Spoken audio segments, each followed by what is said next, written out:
안녕하세요. 코치 나비다의 성장 연습. 우리로 가는 열쇠, 내가 원하는 나로 성장하기. 두 번째 2강은요. 평생 한 가지 모습으로 살 수 없다 라는 제목으로 시작해 보려고 합니다. 내가 원하는 나로 성장하기에 대해서 개론적인 이야기들을 드리면서, 그렇다면 내가 원하는 나로 성장한다는 건 하나를 설정해서 변함없이 그것을 추구하는 것인가? 이렇게 생각하실 수 있잖아요. 혹시 내가 원하는 나를 한 번 하나로 설정한다면 난 평생 그것만을 지켜야 하는 걸까요? 앞으로 보여드릴 자료에 그런 이야기들이 담겨져 있겠지만 이미 보시지 않아도 벌써 아니에요 라고 막 대답하고 계실 것 같아요. 왜냐하면 우린 본능적으로 내 마음이 알고 있으니까요. 그런데 또 한 번 정리를 하지 않으면 긴가민가 싶으시잖아요. 그래서 제가 오늘은 좀 훌륭하신 분의 연구 자료를 좀 가지고 왔습니다. 네, 첫 번째로 매슬로우라는 사람을 소개해 드리려고 합니다. 인본주의 심리학자로 되어 있고요. 욕구의 5단계가 제일 많이 알려져 있는 매슬로우의 이론이고요. 이따가 이제 그걸 보실 건데, 그 전에 매슬로우가 한 이야기 중에 좀 인상 깊은 것들을 조금 남겨봤는데요. 음악가는 음악을 만들고, 화가는 그림을 그리고, 시인은 시를 써야만 궁극적인 행복을 얻을 수 있다. 인간은 자신의 본성에 진실해야 한다. 이것이 자아실현 욕구이다. 여기서 말한 자아실현 욕구가 5단계의 욕구 단계에서 최고의 욕구인데요. 설명드릴게요, 이따가. 그 다음에 스스로를 성장시키고 자신의 잠재력을 발달시키고자 하는 욕구는 누구에게나 태생적이고 본능적인 것이다. 성장하고 싶다? 내 안에 뭔가 꿈틀대 얘네들을 발달시키고 싶어. 이것들은 태생적이고 본능적인 거래요. 여기만 봐도 조금씩 감이 오실 것 같아요. 네, 그럼 욕구의 5단계 표를 한번 보도록 하겠습니다. 네, 이거 삼각 피라미드 혹시 많이 보셨을 것 같은데요. 생리적 욕구, 안전의 욕구, 애정과 소속의 욕구, 존경의 욕구, 자아실현의 욕구 해서 1강에서도 말씀드렸듯이 21세기의 성장의 지향점은 내가 원하는 나로 성장하는 것이고, 그것은 곧 개성을 이야기하는 것이고, 우리가 서로서로를 그렇게 할 수 있도록 도모해줘야 한다. 그게 진정한 우리 공동체 모두의 행복이 될 것이다. 이렇게 말씀을 드렸었죠. 네, 바로 매슬로우도 그 이야기를 하고 있는 겁니다. 1강에서 왜 그렇게 말씀드렸죠? 우리가 의식주의 수준, 어떤 개인적 지식의 역량, 문맹 퇴치 정도가 공동의 목표가 어느 정도 달성이 됐다 그랬어요. 아직도 할 일은 많고 아직도 소외된 곳들은 찾아가야 되지만 지속적으로 우린 그 부분을 관리해야 되지만, 그럼에도 불구하고 옛날에보다 기반도 탄탄해졌기 때문에 우리가 가야 될 다음이라는 것들을 꿈꾸고 있다고 했단 말이에요. 네, 기술과 산업 이런 부분이 지금 어마어마하게 발전함으로써 매슬로우의 욕구들이 어떻게 진행이 됐을까요? 바로 생리적 욕구나 안전의 욕구가 많이 확보된 거예요. 말 그대로 생리적인 욕구는 먹고, 자고, 화장실을 가고, 아주 인간의 생존의 기초적인 욕구인 거예요. 추우면 따뜻해지고 싶다.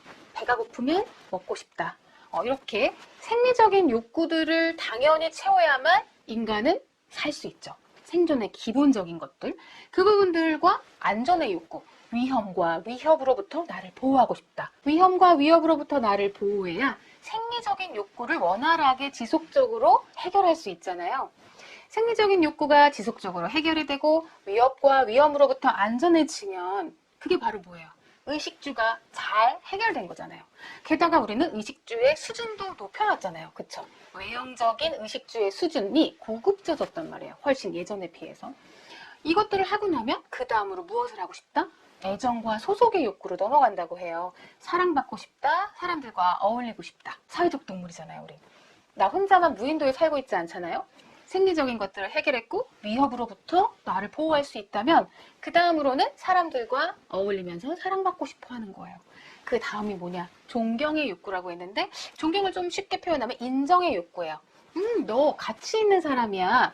야, 너 괜찮다. 어떻게 그런 일을 했어? 이렇게까지 인정받고 싶은 거예요. 사랑받고 소속되어 있다는 거에서 나아가서 나라는 고유한 가치, 능력들을 인정받고 싶어요. 그 다음이 바로 자아실현 욕구예요.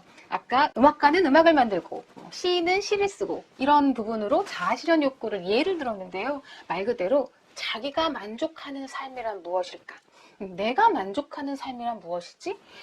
생존 의식주를 해결했고 사람들과 어울리면서 내 가치를 인정받았어. 이런 전체적인 걸 해내는 나는 누구이고 어디로 가려는 걸까? 진정 내가 원하는 것은 무엇일까? 네, 그렇게 나의 본연의 소리에 따라서 내가 만족하는 것을 향해 가는 것이 최종적인 자아실현의 욕구인데, 매슬로우는 이게 인간 안에 이미 잠재되어 있는 타고난 천성이자 본성이라고 얘기했단 말이에요.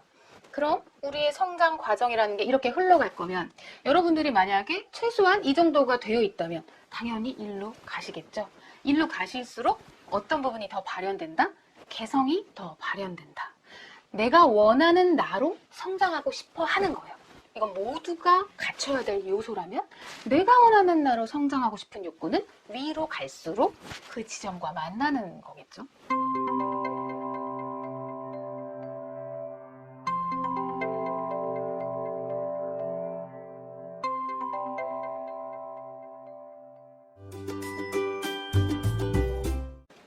그 다음으로 인본주의 심리학에 대해서 잠깐 제가 삽입해놨어요. 아까 매슬로우가 인본주의 심리학자라고 했고 그 다음으로 제가 칼 로저스도 소개해드릴 건데 그분도 인본주의 심리학자세요.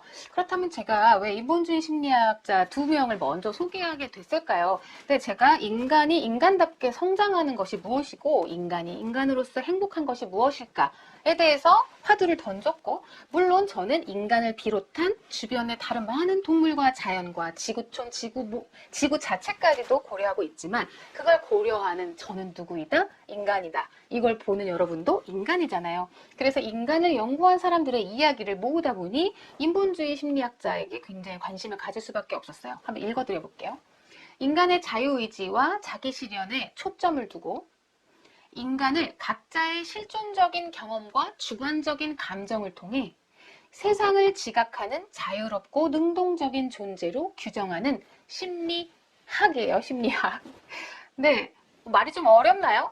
핵심은 인간은 자유의지가 있다는 거고 나를 실현하고 싶어 하는데 굉장히 실존적인 경험과 주관적인 감정을 갖고 있고 개인적이라는 거예요. 또 자유롭고 능동적인 존재라는 거죠. 많이 와 닿으시죠? 내가 현재 그렇게 못 살고 있다 하더라도 뭔가 지금 복잡한 상황에 놓여 있고 삶이 나를 많이 구속하는 것 같아도 왠지 이런 이야기를 들으면 가슴이 뜨거워지지 않나요? 정말 내 얘기를 하는 것 같아서 뭔가 다 속박을 벗어던지고 자유롭고 능동적인 존재로서 주관적인 어떤 경험을 하고 싶어지지 않나요? 이런 측면을 간과해서는 안 된다. 인간은 기계도 식물도 사물도 아닌 인간이다라는 걸 강조한 심리학이에요. 그런 측면에서 사람을 다루고 접근해야 한다. 이어서 그럼 인본주의 심리학자로서 또 칼 로저스의 이야기도 한번 전해드려 볼게요. 이분은 이제 사람 중심 상담가라고도 말씀을 드렸는데요. 말 그대로 심리 치료사이자 굉장히 많은 사람들을 그 당시에 1대1로 상담한 상담가세요. 그러면서 이분의 연구는 말 그대로 임상을 통해서 자신이 느끼고 발견한 것들을 논문으로 발행하고 책으로 기록하고 이렇게 사람들 하나하나의 경험들을 통해서 연구하시는 분인 거죠. 상담가이다 보니까. 그러면 어떻게 연구 결과가 나왔는가? 칼 로저스가 사람들을 상담하다 보니 어떠어떤 현상들이 있었습니다. 라고 정리를 해놓은 거예요. 나는 누구인가? 어떻게 내 자신이 될 수 있는가? 를 사람들이 정말 궁금해하더라는 거예요. 처음에 상담실에 오자마자 전 내가 누구인지 알고 싶어요. 어떻게 내 자신이 될 수 있는지 알고 싶어요. 이렇게 말문을 떼는 사람들은 없지만 어떤 복잡한 문제에 봉착했고 마음이 답답하고 뭔가 이거는 아니야 라고 해서 심리치료를 받으러 온 분들의 원인을 추적하다 보면 결론적으로 나는 누구지? 어떻게 하면 내 자신이 될 수 있지? 가 숨어있더라는 거예요. 그게 근본적인 원인이더라는 겁니다. 피상적이고 보여지는 문제들을 해결하고 싶고 관계를 해결하고 싶고 그렇게 보이지만 그 근원적인 욕구는 나는 누구인가에 가 있더라 라는 칼 로저스의 정리를 통해서 사람들을 바라보니까 사람들은 그 과정을 통해서 뭘 어떻게 하려고 하냐면 실현화 경향성을 보인대요. 그게 무슨 얘기냐면 잠재력을 발휘하려는 경향성을 보인다는 거예요. 사람들은 내 안에 어떤 자원을 찾아서 실현화해 보려고 한다는 거예요. 구체화 시켜보고자 한다. 충분히 기능하는 사람이 되고자 한다. 충분히 기능하는 사람이라고 하는 건 잠재력을 발휘해서 역량을 발휘하고 성과를 내고 그렇게 하고자 한다는 거예요, 인간은. 그 다음에 진정한 사람 되기 위해서 진정한 자기 자신이 되고자 한다. 인본주의 심리학자로서 아까 인간을 규정했잖아요. 진정한 사람 되기는 인간으로 살아가고 싶어 한다는 거고, 인간으로 살아가고 싶어 하는 인간 안에 자유의지와 자기실현 의지, 능동성과 자유롭고 싶어 하는 마음 그 자체가 자기 자신으로 살고 싶어 한다. 이런 경향을 발견했다라는 거예요. 많은 사람들을 통해서. 어디서 인간은 이렇다라고 하늘에서 뚝 떨어진 이론이 있어서 사람을 끼워 맞춘 게 아니라 많은 사람들의 양태, 양상을 보아하니 이렇더라. 그러면서 그렇다면 이런 욕구와 경향성이 현실에서 실현되려면 사람들은 어떻게 하더라, 어떻게 하면 되더라 라는 결론까지 내렸는데요. 가면을 벗어던지고 자신의 숨겨진 측면을 충분히 경험하면서 자기 자신을 발견한다는 거예요. 무슨 얘기냐면 가면이라 함은 우리는 어떤 역할로서 임무를 수행하게 되어 있잖아요. 사회적 동물로. 그리고 또 사람들과 어울려 살다 보니 사람들에게 맞춰줘야 하는 것, 사람들이 원하는 것, 어떤 질서를 위해서 규율에 맞춰 사는 것들로 해서 내 내면의 소리들을 일단 뒤로 하고 역할과 사람들 사이에서의 어떤 모습을 가면이라고 이제 지칭을 한 거죠. 그런데 내가 누구이고 진정한 나로서 잠재력을 발휘하려고 하면 일단은 가면을 벗어던지는 시간을 가져야 하고 그러면서 그 뒤에 숨겨진 측면을 충분히 경험하면 이런 내가 있었네? 이런 내가 있었네? 하면서 새로운 자기 자신을 발견한다는 거예요. 그러면 바로 숨겨진 측면에 하나만 있을까요? 내 안에? 굉장히 다양한 내 안의 모습들이 있겠죠. 잠재력이라는 거, 잠재 가능성은 다양할 거예요. 게다가 매슬로우가 말한 대로 5단계의 욕구를 실현해 나가기 위해서라도 우리는 그때그때 모습이 다 달라진다고 했잖아요. 그럼 그 욕구를 상향화하기 위해서 달라지는 내 모습이 됐든 그 이외에 숨겨진 다양한 측면들을 경험해 본다라는 것 자체가 이 2강의 타이틀처럼 평생 한 가지 모습으로 살 수 없는 거겠죠. 내 안에 숨겨진 다양한 모습들, 잠재 가능성들을 경험해 본다는 것 자체가 한 가지의 모습으로 살 수 없는 거잖아요. 가면을 벗어던지고 그와 같은 경험을 하면 자기 자신을 발견하는 느낌이 든다는 거예요. 나한테 이런 것들이 있었어. 그러면 우리는 추구하는 자기 자신이라는 게 하나가 아니겠구나라는 걸 여기서도 또 알아챌 수 있습니다. 더 이어지는 멘트를 보면요. 나는 경직된 존재가 아니라 가능성의 집합체이고 삶은 계속 변화한다. 이런 것들을 내담자들이 깨닫더라는 거예요. 결국 보여지는 결과가 아니라 경험과 발견이라는 과정에 흥미를 느끼고 더 만족해 하더라는 거예요. 이렇게 문제가 발생하기 전에 치료를 위해서 상담실에 오기 전까지는 꽤나 경직돼 있었던 거예요. 뭔가 가면 안에서 한 가지 모습으로 나의 역량을 제한하고 있었더라면 나답게 나의 자신이 되고자 해서 가면을 벗고 숨겨진 나의 측면을 막 경험하다 보니까 나는 가능성의 집합체구나 라는 걸 깨달았어요. 나는 유기체야. 사물도 아니고 식물도 아니고 기계도 아니야. 나는 계속 움직이는 유기체야. 내 안에는 다양한 것들이 숨쉬고 있어. 그리고 삶 또한 지속적으로 긴 시간을 거쳐서 계속 변화하는구나. 나의 모습도 변화하고 세상도 변화하는구나. 결국 그 변화 속에서 다양한 가능성의 집합체로서의 유기체가 나 자신으로 살아간다는 건 보여지는 결과 하나에 매달리는 것이 아니라 경험과 발견이라는 그 과정 자체가 흥미로운 거구나. 나 그러면 이제는 이렇게 나의 숨겨진 다양한 내 잠재 가능성을 활용해보면서 살래. 그것만으로 너무 행복하고 만족스러운데? 과정이야, 인생은. 이렇게들 생각을 하더라는 겁니다. 네, 이렇게 해서 인본주의 심리학자 두 사람을 통해서 내 안에 있는 성장 욕구, 그리고 잠재 가능성을 다양한 방식으로 활용해보고 싶은 욕구들을 저는 이제 이 타이틀, 사람은 평생 한 가지 모습으로만 살 수가 없다라는 이야기로 계속 연결해 드리고 있습니다.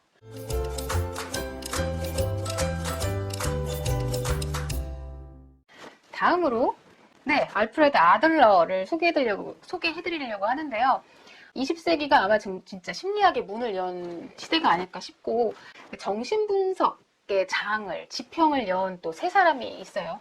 프로이드, 그 다음에 아들러, 그 다음에 융 해서 오늘은 아들러랑 융을 좀 소개해 드릴게요. 아들러는 정신의학자이자 개인심리학 창시자다 이렇게 되어 있습니다. 개인심리학? 개인심리학은 또 뭘까요? 일단 아들러가 했던 이야기들을 또 인상 깊은 것들을 읽어보면서 개인심리학의 이야기를 좀 더 전해드릴게요. 인간 이해에서 일어나는 오류들은 생명을 위협할 정도로 위험하다. 많은 심리학자나 전문가들은 사실 굉장히 정열적인 사람들이었던 것 같아요. 우리가 인간인데 인간이 무엇인지 제대로 이해도 하지 못하면서 어떻게 삶을 살 거야? 막 이렇게 약간 호통을 치는 느낌을 느낄 때도 있어요, 제가. 아들러조차도 인간을 이해하는 데 있어서 오류가 만약에 발생했다면, 너가 제대로 인간을 이해하지 못한다면 너 자신이 됐든 타인이 됐든 잘못하면 생명을 위협할 수 있어. 그 정도로 제대로 이해하고 살자. 이렇게 정열적으로 표현을 많이 했었고요. 인간을 이해하는 데 있어서 정신이라는 측면, 결국 심리, 마음 다 같은 용어라고 보고 있는데요. 정신이란 오직 움직이고 살아있는 유기체에만 존재한다. 이렇게 표현을 했어요. 식물은 정신이 있을 수 없대요. 깊이 뿌리를 내리고 있고 한 방향으로 자라고 있는 식물한테는 정신이 있을 수 없다는 거예요. 몸이 자유로워서 여기로도 갈 수 있고 저기로도 갈 수 있을 때 나 저기로 가고 싶어 라는 의지가 생겨야만 하기 때문에 결국 정신 활동이 탄생하는 거고, 몸과 정신은 그래서 하나라고 말한다라는 거죠. 몸이 움직일 수 없다면 정신 활동도 멈출 것이라는 거예요. 그럼 여러분도 나도 사람이니까, 우린 유기체니까 정신이 있겠어요? 그쵸? 인간의 정신생활은 그의 목표에 의해 결정된다. 네, 그렇다면 아까 말한 대로 움직일 수 있는 동물 혹은 인간이, 동물도 그래서 어느 정도는 정신이 있다고 보는 거거든요. 움직일 수 있는 존재가 나 지금 저기로 가서 물을 먹고 싶어 라는 내 욕구가 발생했을 때 그 목표 때문에 정신생활이 움직인다는 거예요. 사람마다 지금 하고 싶은 일이 다르고 해야 할 일이 다르다면, 그 목표가 다르다면 당연히 각각의 정신생활도 다 고유하게 다르겠죠.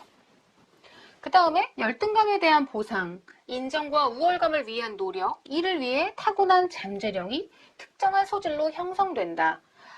사실 열등감이라는 단어에 굉장히 주목한 학자가 바로 아들러예요.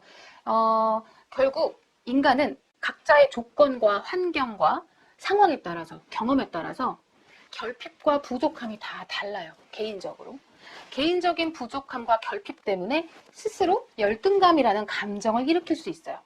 그럼 각자 고유한 결핍과 부족함으로 일어난 고유한 열등감이, 이걸 보상하고 싶고 우월감으로 만족시키고 싶어서, 열등감을 없애고 우월감으로 만족하고 싶어서 우린 다 본능적으로 노력을 한다는 거예요. 이 결핍과 부족함을 채우기 위해서. 그래서 이걸 위해서 안에 잠재력이 다 있다고 했잖아요. 잠재 가능성이 다 있어요. 내 안에 어떤 욕구, 실현하고 싶은 마음들이 다 있어요. 걔네들을 특정한 소질로 만들어낸다는 거예요. 우린 그렇게 참 재능이 많은 존재인 것 같아요. 내 열등감을 우월감으로 바꿔내기 위해서, 내 부족함을 만족감으로 바꿔내기 위해서 우린 어떤 역량을 만들어낸다는 거고, 그 역량을 만들어낼 잠재력이 우리 안에 있다라고 계속 반복된 이야기들을 하고 있습니다. 네.